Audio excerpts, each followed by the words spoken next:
Welcome, everyone, wherever you're tuning in from. I'm so glad to be joining you today. I'm going to go ahead and share my screen, which is always that first part to be like, let's see if you will work. So hopefully you are seeing that. Randy, I can see you. Can you give me a thumbs up if you are? Lovely. So that's always takes a little bit of trepidation off when you get that first part done. But yes, as Dr. Brown mentioned, I am the Director of Behavioral Health and Wellbeing for the Department of Family Medicine and Community Health. Some familiar faces on this call, some new faces.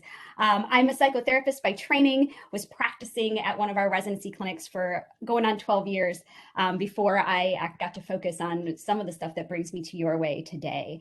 And as Dr. Brown mentioned, this is going to be a little bit more of a different didactic.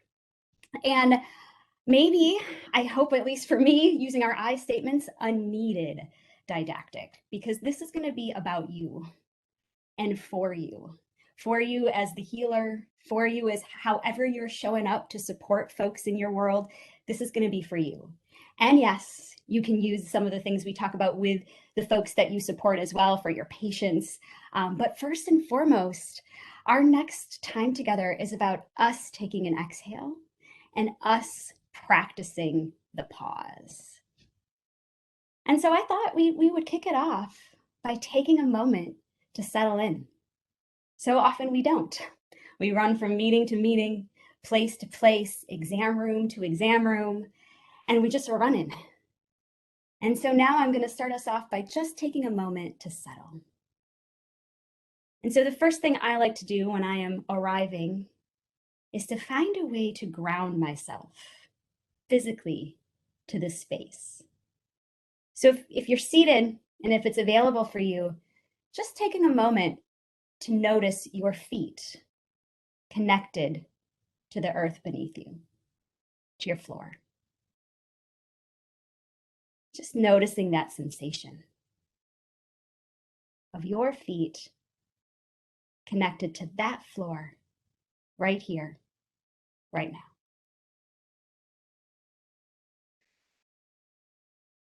And then coming up your body just a little bit.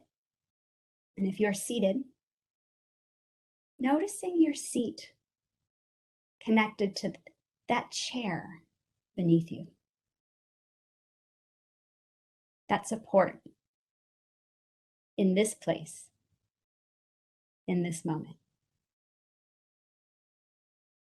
My eyes naturally do this. If it's comfortable for you, you can close your eyes for a moment, relax your gaze, and let's just take 3 deep breaths in and out together at your own pace.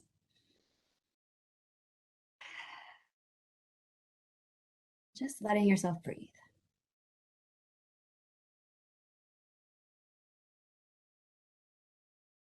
One more. And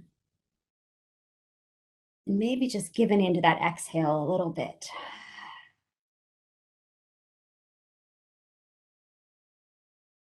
And continuing to breathe at your own pace. Opening your eyes if they were closed. Just bringing yourself a little bit back into your body. And welcome. Arriving together here. So what we just did is a very brief, I wasn't timing us, but I'm going to say less than a minute, arrival practice, which can really help us just center in, just be here. When we start to notice our collective togetherness, when we can pause, notice, and choose. And this is one way to describe mindful awareness practices. And that is what I'm introducing, talking about, bringing us together today. And I have to say, there's a lot of terms out here that can get confusing. You know, what is mindfulness? What is mindful awareness? What is meditation? What is mindfulness-based stress reduction? And you know, even I get them confused and maybe I'll interchange them sometime. But I'm gonna let you know how I think about this. I think about mindfulness as the overarching umbrella. that really encompasses all of the words I just said, that overarching umbrella. And then under that umbrella is the very simple mindful awareness moments, like the one we just did, which took about a minute. And actually, you don't need any specialized training to do that.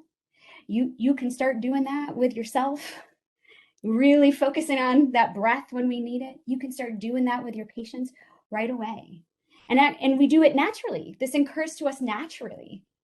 And so cultivating that, it always reminds me of this quote that I share to myself often. That moment where you feel so pulled, so overwhelmed that you can't even breathe is actually the exact moment that you need that breath, that you need that 10-second for yourself, deep breath in and out. That is a mindful awareness practice.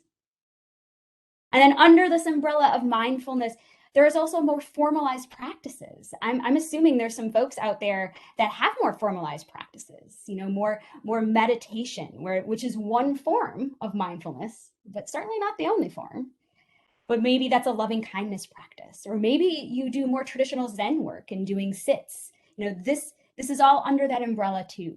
Sometimes folks will hear that and go, yeah, there's no way I can do that. Like that's, oof, no. But we can maybe practice that 1 minute. And then also under this umbrella are the more therapeutic ways that we can use mindfulness. And so that is mindfulness-based stress reduction. That is mindfulness-based cognitive behavioral therapy.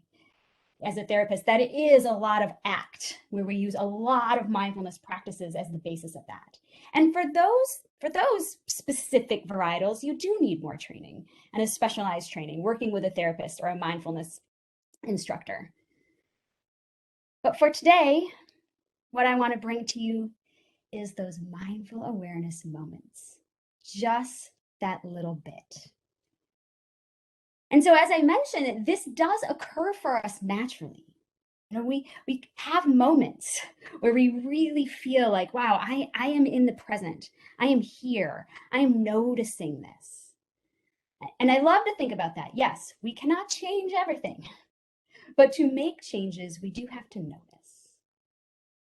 But in addition to that, not only do mindful awareness moments help us, when we're struggling, like we all have been, mindful awareness moments also help us recognize some of the good, some of the joy, some of the connection.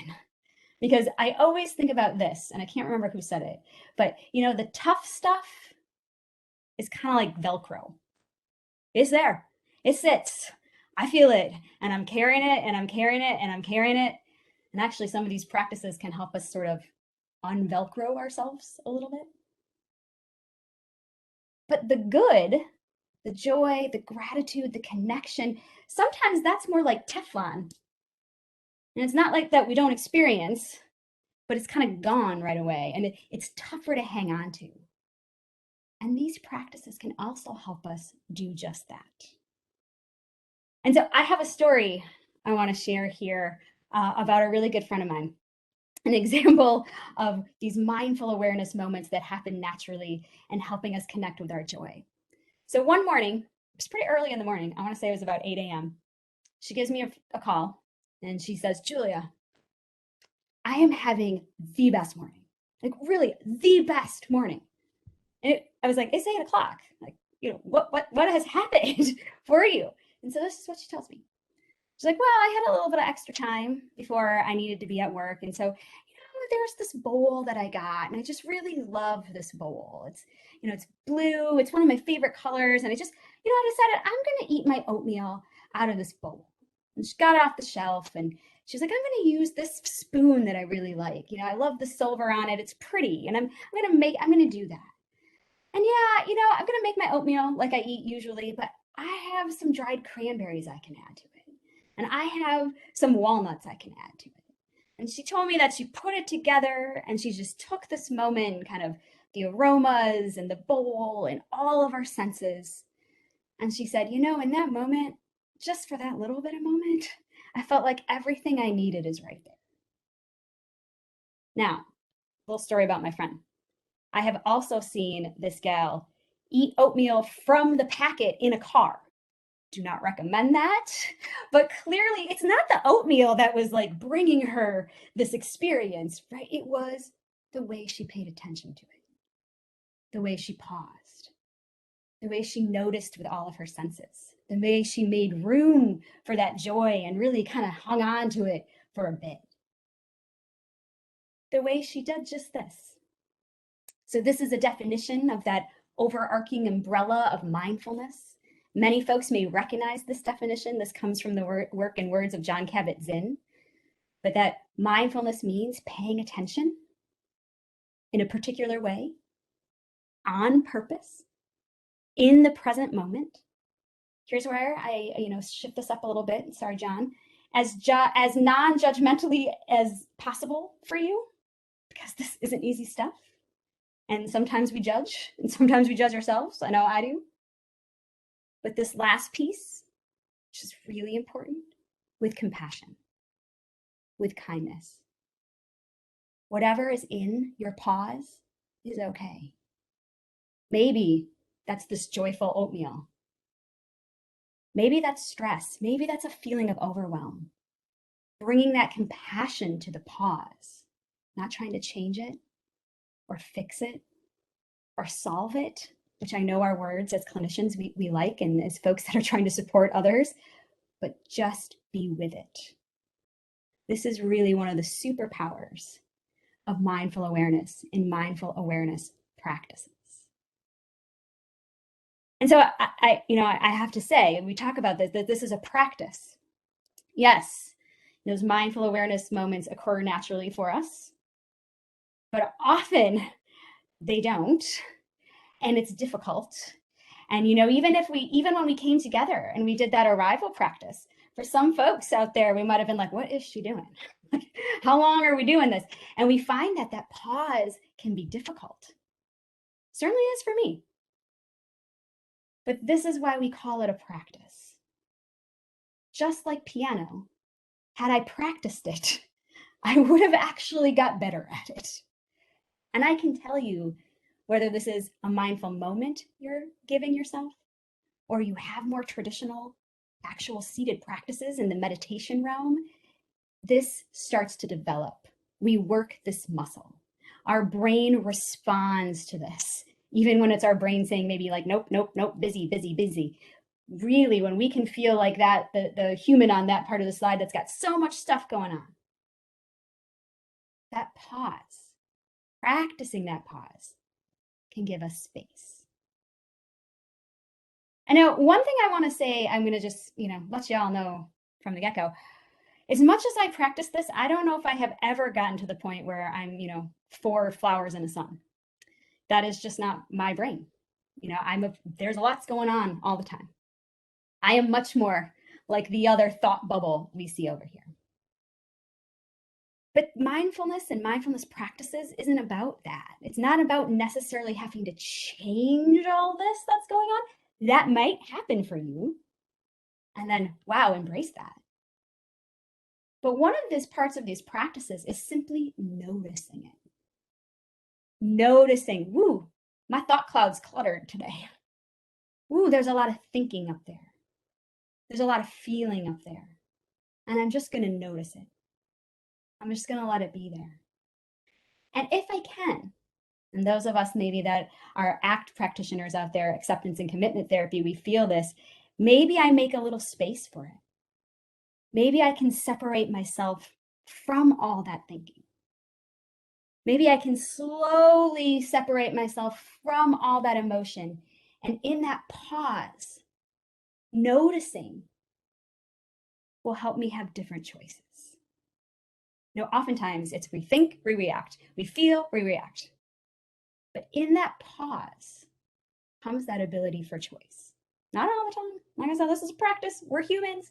But we can start looking at it, separating ourselves. We call it, in acceptance and commitment therapy, we call it that observing self technique. What if I didn't have to reflexively feel a thought and just make space for it. Sometimes when I do this practice, I have folks envision that it's helium balloons up there. Yep, look at all of those helium balloons. But I don't have to grab each one, and I don't have to take them. I can notice them and choose not to take them. And that truly is a superpower for ourselves and for the folks that you're serving. Just these little bits of pause, notice, and choose.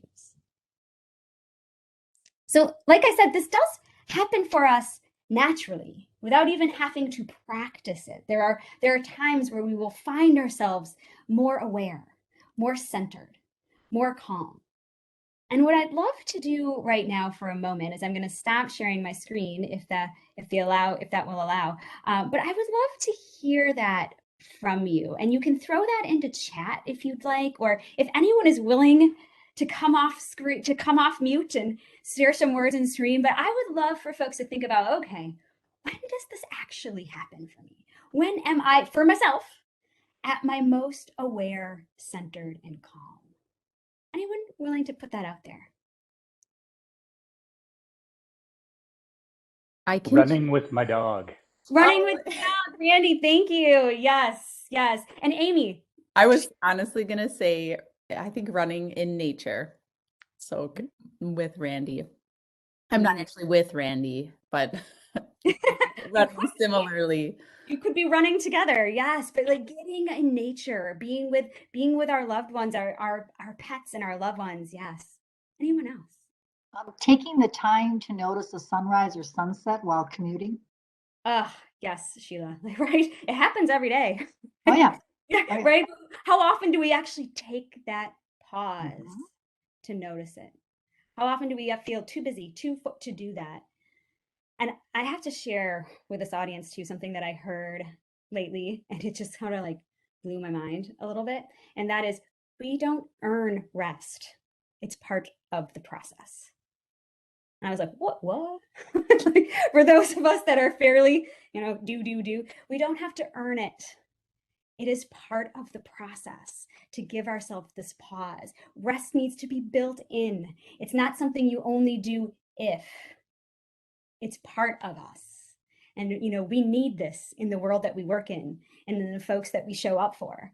Earlier today, I was in a meeting and someone said, you can't give it. You can't give from an empty cup. And I think we've all probably felt that, as that pause helps us refill our cup. Yeah. Anyone else want to share, when does this naturally happen for you? When are you at your most centered, aware?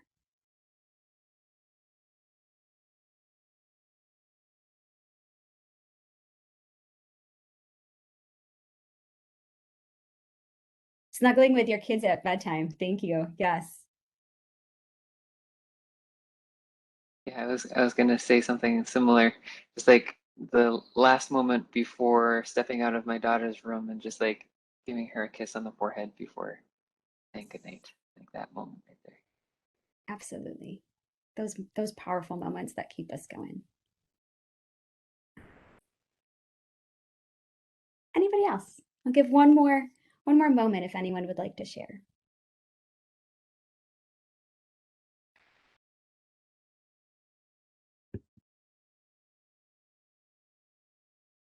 I will say for me, it is being by water. There is something about, and I mean, any kind of water, but being able to look, there's something where I just find my exhale. And I think it has to do a little bit of that sense of, I'm just real small, like in a really good way. Like I'm just this tiny little, and maybe all of the stuff that I'm worried so much about doesn't have to matter so much when I look at this lake or body of water that has been here for so long.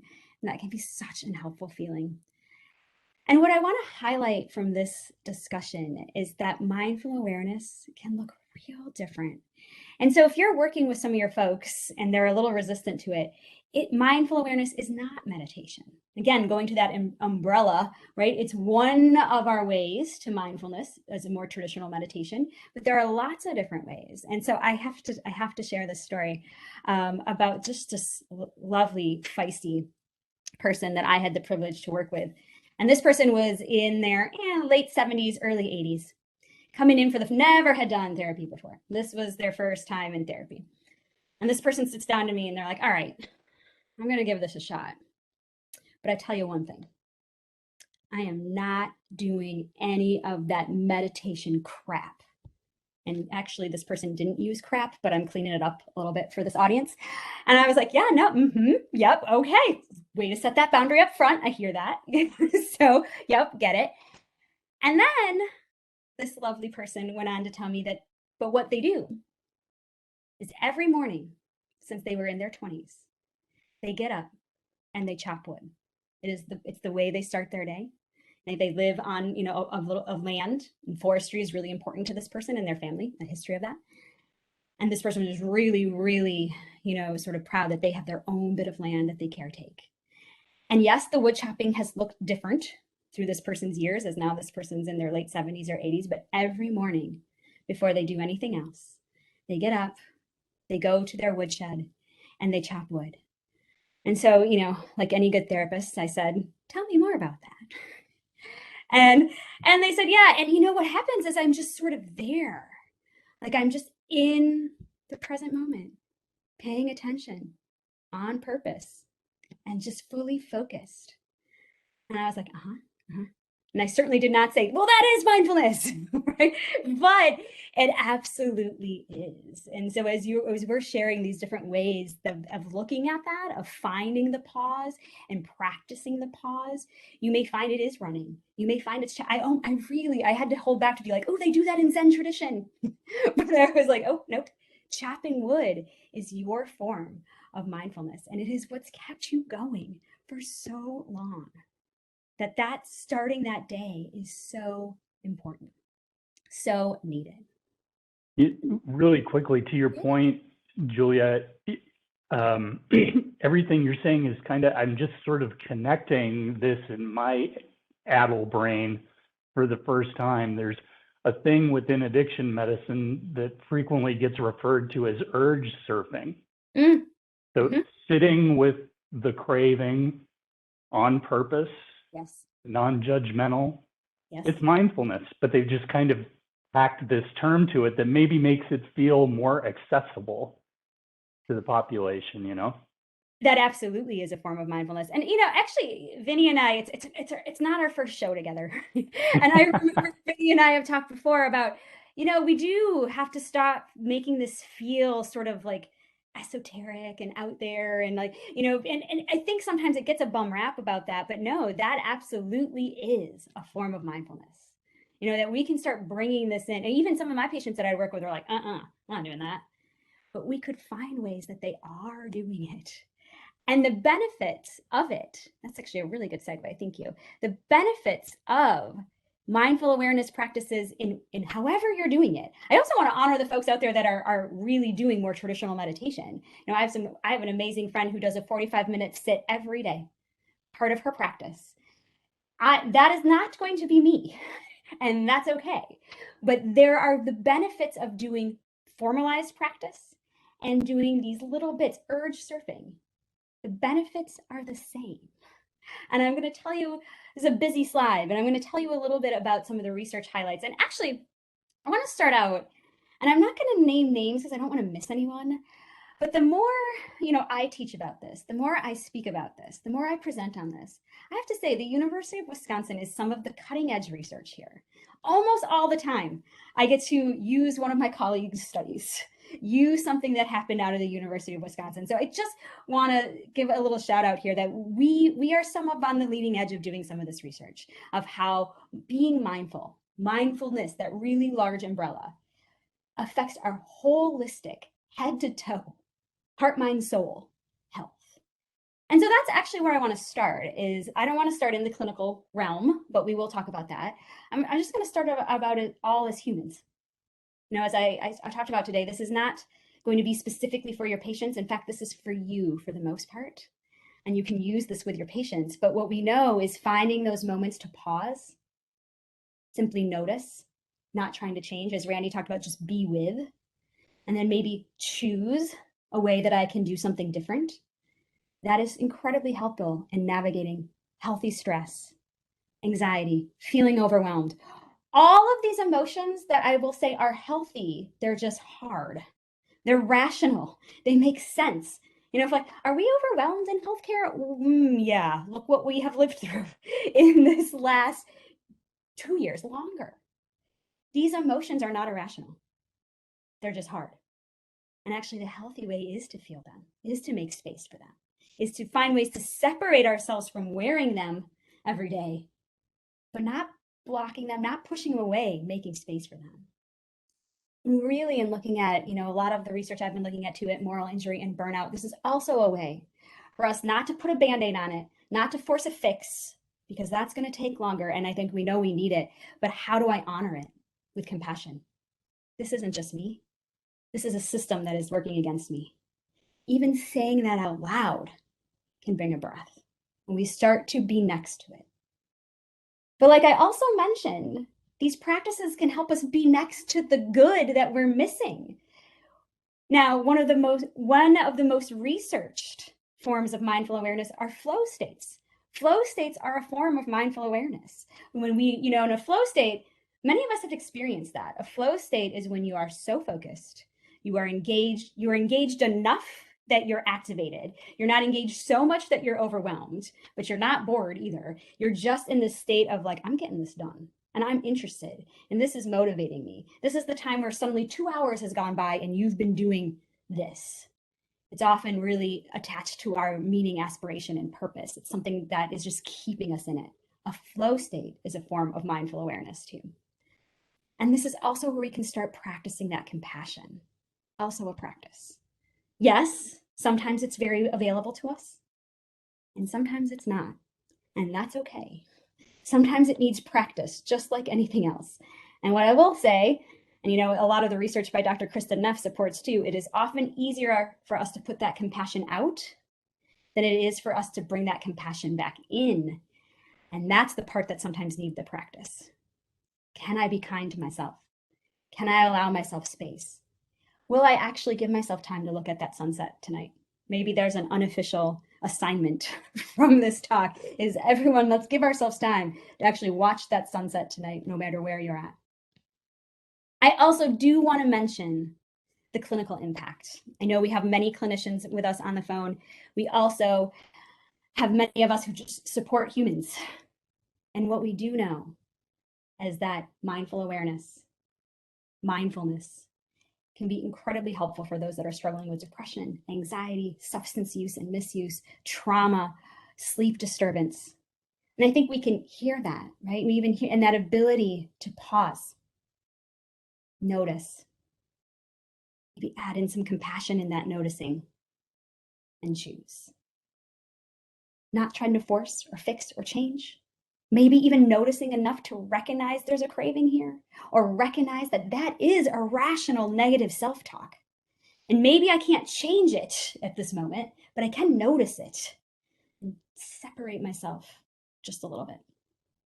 It is why actually that this ability to notice our thoughts, this ability, this metacognition as we call it, is the bedrock of so many of our evidence-based psychotherapies.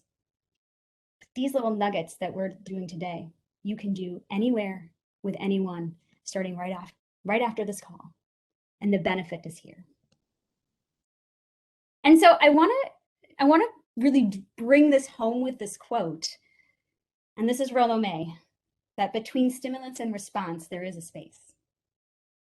And in that space is our power to navigate, choose our response, not all the time, but if we can pause and notice, we give ourselves an opportunity to choose. And that is where growth comes from. That is where those little baby step changes come from. That is where that compassion can come from, that helps us hang on. Not fix, sometimes not solve, but hang on, which is incredibly important in our world right now. So I know if I'm looking at myself correctly, I have just a little bit of time left.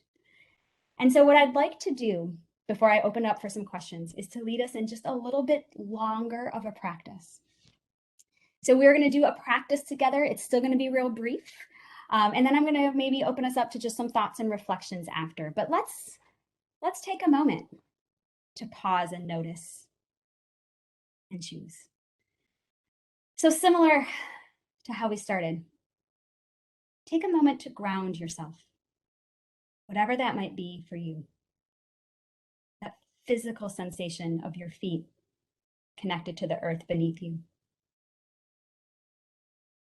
Coming up, noticing your seat supported by the chair.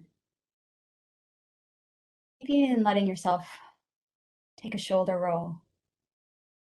Just relaxing your shoulders. Now I invite you, if it feels comfortable for you, to close your eyes or relax your gaze. Just not changing it or doing anything with it. Just notice your breath for a moment.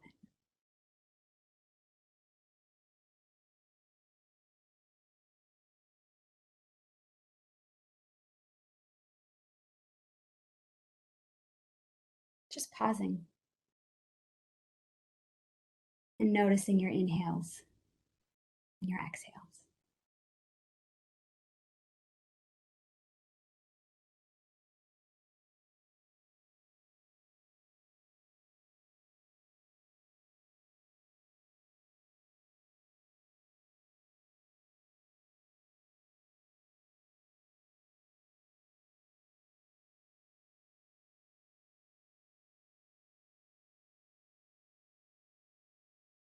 And in this space, noticing anything else that might be here. If you notice thinking, thoughts, just noting it, noticing, thinking.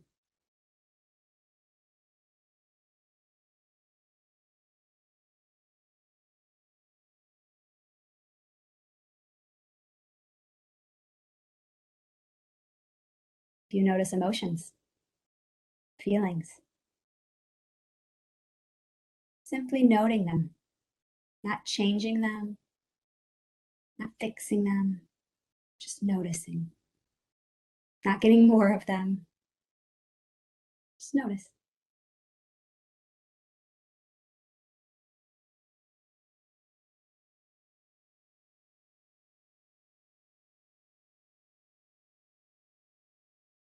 Any other sensations?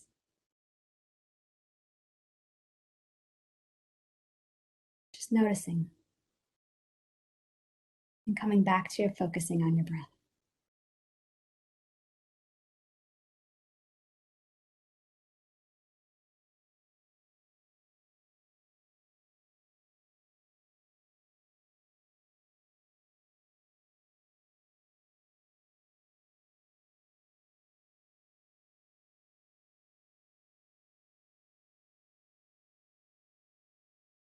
Noticing if your mind wanders.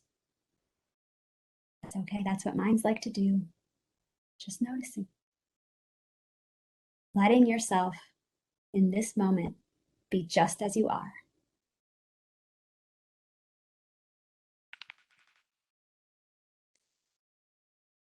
Letting yourself be just here.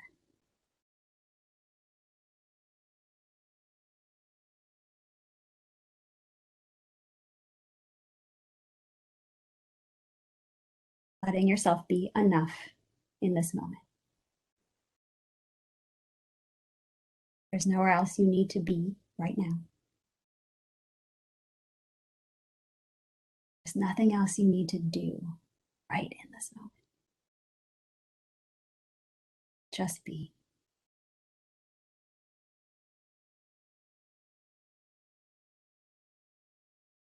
And to close this practice, we're going to do 3 ratio breaths. And ratio breaths are just making your exhale longer than your inhale. So I'm going to cue us in just a moment to breathe in for 3 and out for 6. So let's try that here. Breathing in for 3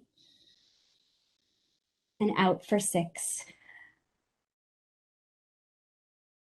And again, in for 3 and out for 6. And one more time. In for 3. And really let yourself exhale for 6 or longer. returning to your natural breath rhythm. And thanking yourself for this pause and this noticing.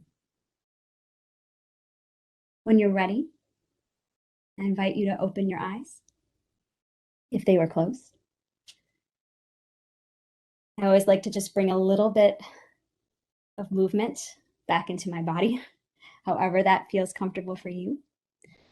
And in our last few moments, I would just like to, I'm going to stop sharing my screen so I can see lovely faces.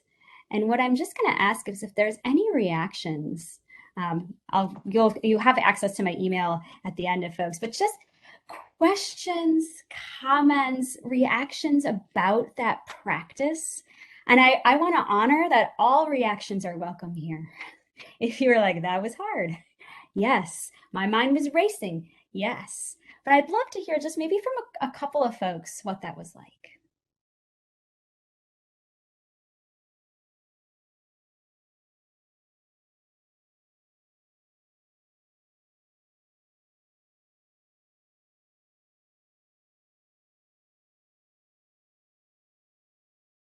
Any thoughts out there?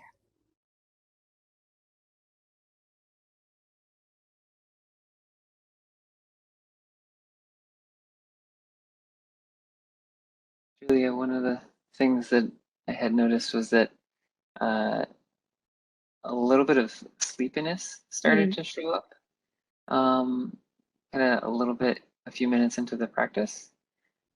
And kind of along with that, this sort of like, no, don't be sleepy. Like, so it was interesting just noticing that. Yeah. And being like, but maybe I am sleepy, right? And so, okay, exactly. You know, that's what's real hard. Maybe I should write to John Kabat-Zinn and be like, you know, that non-judgmental piece is really tough. And so I like to replace that to however you are. You know, if you are sleepy in that moment, you get to be sleepy. If your mind is like whirling and you were like, when is she going to be done? You get to be that way. It's actually just noticing with kindness, letting yourself be however you are. When I do this practice for myself and I'm like, and I say it specifically, so I don't know if there's anyone out there that also got kind of triggered by this. When you say there's nothing else I need to do, a part of me always goes, well, that's not true. There's 100 other things I need to do. And I start reacting to that, but I'm like, no, in this moment, in this 30 seconds, can I actually try to say to myself, there is nothing else that's more important than me taking this breath right here and right now. So I know I am at time. I want to thank you all for being here today. And actually, I was going to share this as an ending, not even knowing that, my friend Vinny was here. And so I encourage you to, how do you take these practices into your daily life? How do you take that into your work with patients? And then what I was going to share, but I'll just share it this way. An amazing resident that I worked with many, many, many years ago. Well, maybe not that many. Maybe I won't age our lovely resident. Once talked to me about how we can bring these practices into our work. And so this resident talked to me about how every time he goes into an exam room, before he goes into an exam room, he takes just a moment, right? Maybe I know it. I watched him sometimes. Maybe he's running behind. Maybe there's all this chaos. There's all these things he should be doing in that moment. But instead, he takes maybe even 15 seconds before going into the exam room to take a breath, to connect with his heart a little bit and remember, okay, this is why I'm doing it. Where's the heart in this?